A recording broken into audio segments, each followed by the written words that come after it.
There is something wrong with my mother. To begin my story, I have to go back in time, and to be more specific, 15 years ago. I was 11 years old when everything started. I remember it was cold, an obscure winter night in a little Romanian town in the heart of Transylvania. A tiny light bulb flickered weakly, casting shadows on the walls.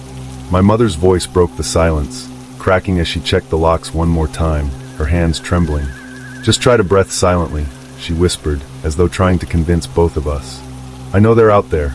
I can hear them." I tried to keep my voice low, but I failed. "But Mom, who's outside?"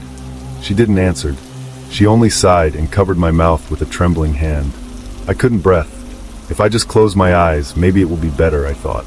But I wouldn't close them, not with her squeezing my hand like that. I have to see, I have to be there. I couldn't miss this. It was a routine I had to endure every night. We'd lock everything, turn down the lights, and wait. Is someone watching us? I tough, half believing it. What else it could be if she was so sure?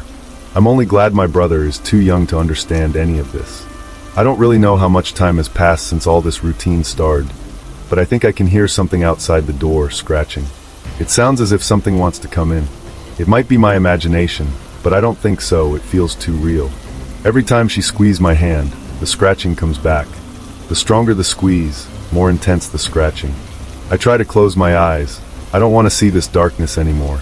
I long to dream of light and colors, to let them dance across my mind, but something stops me. I don't know what it is. I've never felt this before. It's something new, something sticky wrapping around my insides, not letting me breathe. Everything around me spins, my head can no longer stay upright, and bile rises to my throat. Just when I think I am about to empty my stomach, the scratching stops. Silence returns, and the grip on my hand loosens. I think the sun is rising, I'm not sure, but it seems like some light is slipping through the shutters. I hope it's the sun. I pray to something I don't even have a name for yet, that it's the sun. Another night without sleep.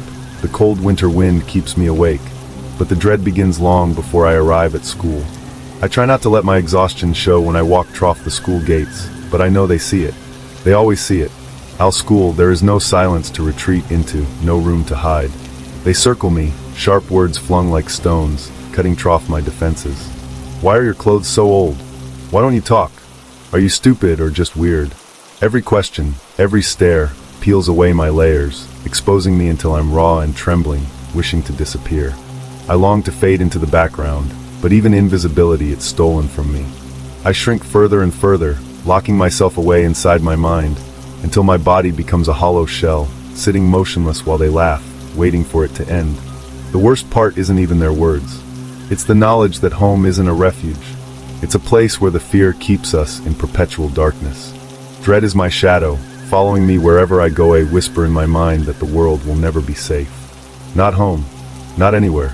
The walk home from school that day felt no different from any other, a gray, uneventful stretch filled with silence and the ache of my tired feet. I turned the corner to our house, already bracing myself for what was waiting behind the door.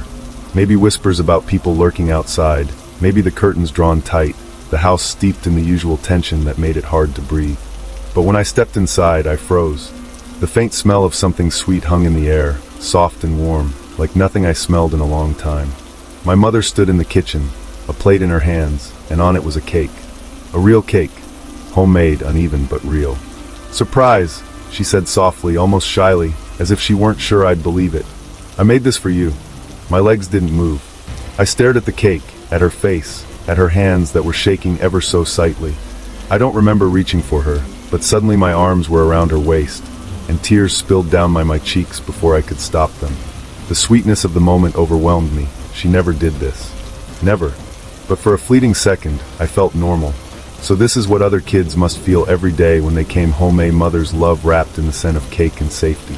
And then she said it, "Someone told me tonight is going to be special." Her voice had a softness to it, almost dreamy, as if she were revealing a secret meant only for us. The words hit me like ice water. My body stiffened in her arms, staring at her. Who? Who told her that? She didn't answer my unspoken question, but the smile on her face was too wide, her eyes too bright, like fire burning just beneath the surface. The warmth from the cake evaporated instantly, leaving only the creeping tendrils of dread curling in my stomach. My mind raced, my pulse quickening as her words echoed in my head. Special, she'd said it like it was a gift, but all I felt was cold terror. What did she mean? What was going to happen tonight? I didn't want to know. I glanced at the windows, half expecting shadows to be there already, watching us. My mouth opened to ask, to beg her to tell me what she meant, but couldn't. The fear had stolen my voice. Instead, I stood there, nodding numbly as she lit a single candle on the cake and told me to make a wish. All I could wish for was for tonight to pass like any other night, but deep down, I already knew it wouldn't. The house had fallen into the fragile stillness of night. My brother was asleep, his tiny breath soft, and even in the next room, while I stood in the dim bathroom, brushing my teeth. The fluorescent bulb above flickering slightly, its weak light casting shadows on the walls. My body ached with exhaustion, but I forced myself to trough the nightly routine, praying for an uneventful night, praying for peace. And then her voice broke the quiet. "Come here," my mother called. Her tone was light, almost sweet, but something in it made my hand stop mid-motion. "Come see me. Come admire the work of the shadows." The toothbrush slipped from my hand, clattering into the sink.